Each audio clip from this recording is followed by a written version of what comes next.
hospitalier privé participe de plein droit dans l'essor économique du pays.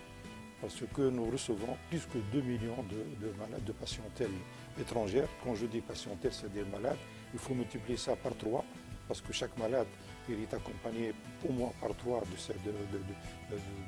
des membres de sa famille, et ça représente pratiquement entre 6 et 7 millions donc, de gens qui viennent pour le but des soins. Et ça, c'est très important. Les cliniques privées reçoivent, actuellement, ils ont dépassé les 500 000 patients en hospitalisation par année. Ce chiffre, il est appelé à se développer. Il est appelé à se développer. Pourquoi? Parce que la Tunisie, maintenant, elle est en train de construire son image comme une destination de santé à l'échelle internationale.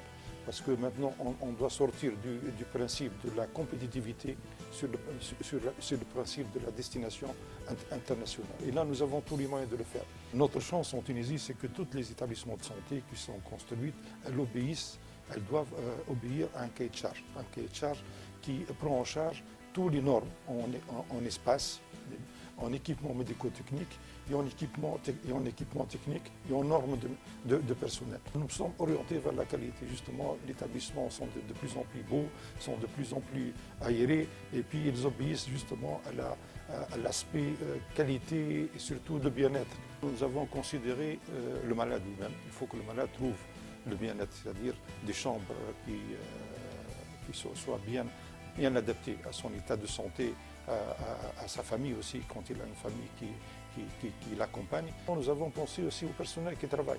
Le personnel qui travaille dans les cliniques, lui, doit se sentir aussi à l'aise. Nous avons pensé les vestiaires nécessaires, la restauration aussi adéquate, le réfectoire, être bien habillé, la tenue, tout ça c'est très important. Et puis pour les médecins.